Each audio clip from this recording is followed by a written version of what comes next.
അങ്ങനെ നമ്മൾ നെക്കൊക്കെ മാർക്ക് ചെയ്ത് കട്ട് ചെയ്തൊക്കെ എടുത്തായിരുന്നു. ഇനി നമുക്ക് ആ നെക്കൊന്ന് സ്റ്റിച്ച് ചെയ്യാം.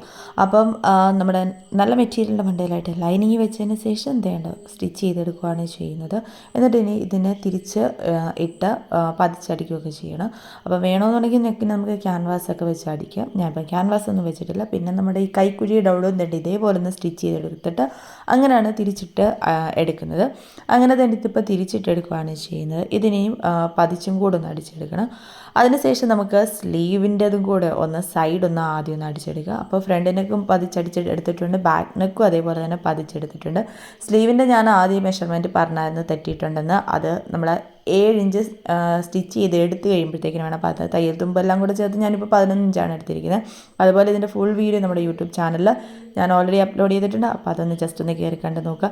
അതിനകത്ത് ഡീറ്റെയിൽ ആയിട്ട് തന്നെ പറയുന്നുണ്ട്. അപ്പോൾ സ്ലീവിൻ്റെ ലെങ്ത് വരുന്ന സൈഡ് ഇതുപോലെ ഫോൾഡ് ചെയ്തൊന്ന് സ്റ്റിച്ച് ചെയ്തെടുക്കുകയാണ്.